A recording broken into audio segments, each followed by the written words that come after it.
மரணம் நடத்தாத பாடத்தை வேதம் கூட நடத்தாது. உபநிஷதம் கூட நடத்தாது. நீங்க எந்த திமிரு வந்தாலும் மரணத்தை பாருங்கள், முதுமையை பாருங்கள். புத்தர் ஞானம் அடைந்தாரு. ஒரு மரணத்தை பார்த்தார், முதுமையை பார்த்தார், நோயுற்றவனை பார்த்தார். இது 3ம் பார்த்தா நமக்கு திமிரு வருமா? இதே போல நோய் நமக்கும் வரும், முதுமை நமக்கும் வரும். பழுத்த இலைய பார்த்து குருத்த இலை வந்து ஏளனம் பண்ணுச்சுன்னுவாங்க. இந்த குருத்த இலையும் நாளை பழுத்த இலையா மாறப்போகுது. இன்றைய பழுத்த இலை நேற்றைய குருத்த இலை, இன்றைய குருத்த இலை நாளைய பழுத்த இலை. இதுதான் நீதி. இதுதான் இயற்கை நியதி. மாறவே மாறாது. அப்ப அந்த 3 விஷயங்கள் இருக்குல்ல, பிணி, மூப்பு, மரணம்.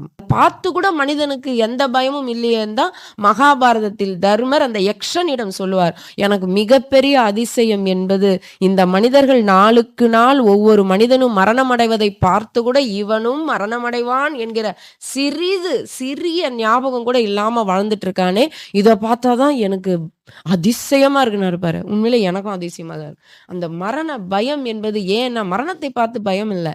இப்படி நம்ம அடைய போறோம், இதுக்குள்ள நம்ம என்ன பண்ண போறோம்? Download ShareChat.